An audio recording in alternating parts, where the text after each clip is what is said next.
सबसे पहले हम सलीम बुखारी साहब की तरफ आते हैं। सलीम बुखारी साहब कैसे देखते हैं इन तमाम इश्यूज़ को? बहुत शुक्रिया आपका डॉक्टर दानिश। आपने जो कुछ अपने इंट्रोडक्शन में कहा है उससे पूरी सूरत हाल का अंदाज़ा लगाना तो आसान हो जाता है। मेरे ख्याल से 2-3-4 बातें जो हैं वो अहम है, उसके ऊपर तबसरा करना जरूरी है। एक तो आपने कहा कि अब बुशरा बीबी रिहाई के बाद जाके वो KPK में बैठ गई हैं और रिमूव सल्तनत भी चलाएंगी वहाँ के, और साथ पार्टी की रीऑर्गेनाइजेशन भी करेंगी। मुझे समझ नहीं आती, आप इतना बड़ा झूठ बोल रहे हैं। मैं आपको कह भी नहीं सकता कि आप झूठ बोल रहे हैं। हमने अदालतों में साबित किया कि वो खातून खाना है, उनका सियासत से कोई दूर दूर का ताल्लुक नहीं है। आप मुझे बता रहे हैं कि वो पार्टी की क़यादत भी करेंगी और KPK के अमूर भी चलाएंगी।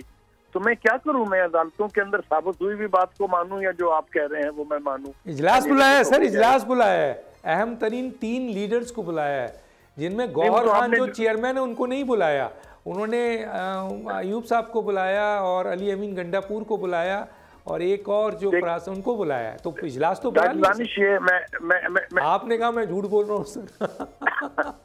तो मैंने इसलिए कहा कि अदालतों में PTI के तमाम बड़े बड़े नामवर वकला ने, जिनमें अली जफर साहब जैसे लोग शामिल हैं, जिसमें खुद बैरिस्टर गौहर शामिल हैं, मैं नाम लेने बैठूंगा तो काफी देर लग जाएगी। इन सब ने ये साबित किया कि उसके साथ स्टेट बहुत जुल्म कर रही है, कि वो तो खातून खाना है, उनका सियासत से कोई दूर दूर ताल्लुक नहीं है। उन्होंने ये भी वहाँ बताया कि वो जब पंजाब के अंदर होती थी, जब खान साहब की हुकूमत थी, तो कितने का DIG बिकता था, कितने का DCO बिकता था, कितने का कमिश्नर चीफ सेक्रेटरी बिकता था। तो ये देखें ना, अब मैं कौन सी बात मानूं? मेरा आप डायलेमा समझ नहीं रहे हैं मैं क्या कह रहा हूँ। लेकिन इसको छोड़ दीजिए, अब आ जाइए आपके PTI क्या कर रही है। PTI 8 फरवरी के बाद से खुसूसी तौर पर, और जब से वो तख्लीक हुई है तब से एक डिनाइल मोड में है। उनकी दुनिया के नाम से होती है, वहीं पर खत्म हो जाती है। वो कुछ भी करें, वो चाहे कहें कि हमारी तरबियत जो है अल्लाह ताला रसूलों पैगंबरों की तरह कर रहा है, तो डाउन द लाइन जो कल्ट के लोग हैं वो उसको रिलीजियसली तस्लीम करते हैं कि हाँ बिल्कुल ठीक है। तो कहने का मतलब यह है कि 8 फरवरी के इंतखाब के बाद खान साहब ने कहा मैं ना हुकूमत को मानता हूँ, ना पार्लियामेंट को मानता हूँ, ना सुप्रीम कोर्ट को मानता हूँ।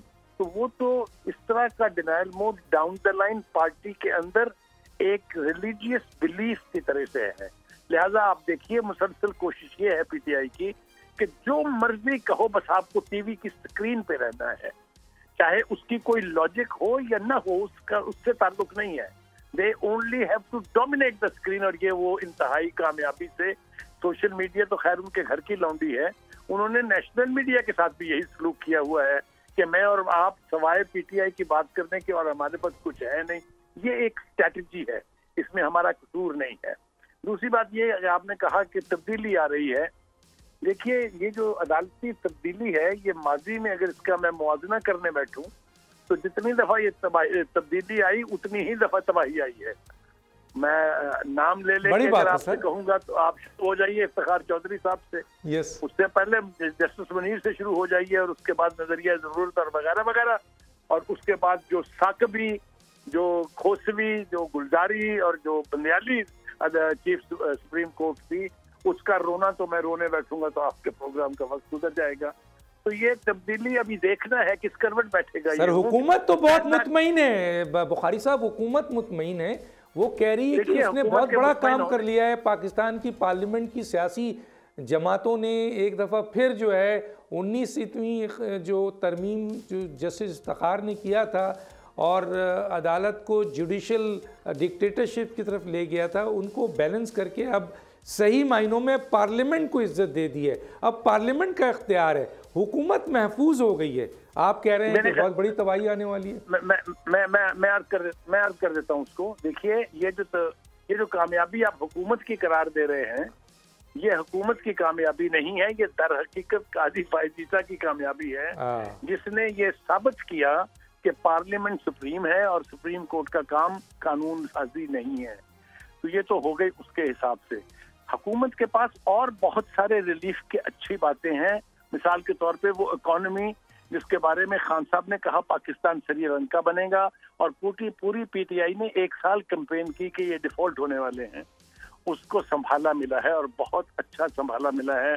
और अगर स्टॉक एक्सचेंज कोई क्राइटेरियन है ये जज करने का कि मुल्क की इकोनॉमी की सूरत हाल क्या है, तो वो आज 90,000 जो है उसको छू लिया है उसने, जो मैं समझता हूँ कि हुकूमत के लिए भी और अवाम के लिए भी एक बहुत बड़ा रिलीफ है। तो इस एतबार से हुकूमत थोड़ी स्टेबल जरूर है। और दूसरा ये कि एस्टेब्लिशमेंट के साथ उनकी वो लव हेट रिलेशनशिप नहीं है कि उसके चीफ को कहा जाए कि वो गद्दार है या मीर जाफर या मीर सादिक है। तो वो इक्वेशन जो है वो भी हुकूमत के लिए बहुत बड़े रिलीफ का बायस है। ठीक है, सब्सक्राइब करें और बेल दबाएं ताकि कोई खबर रह न जाए।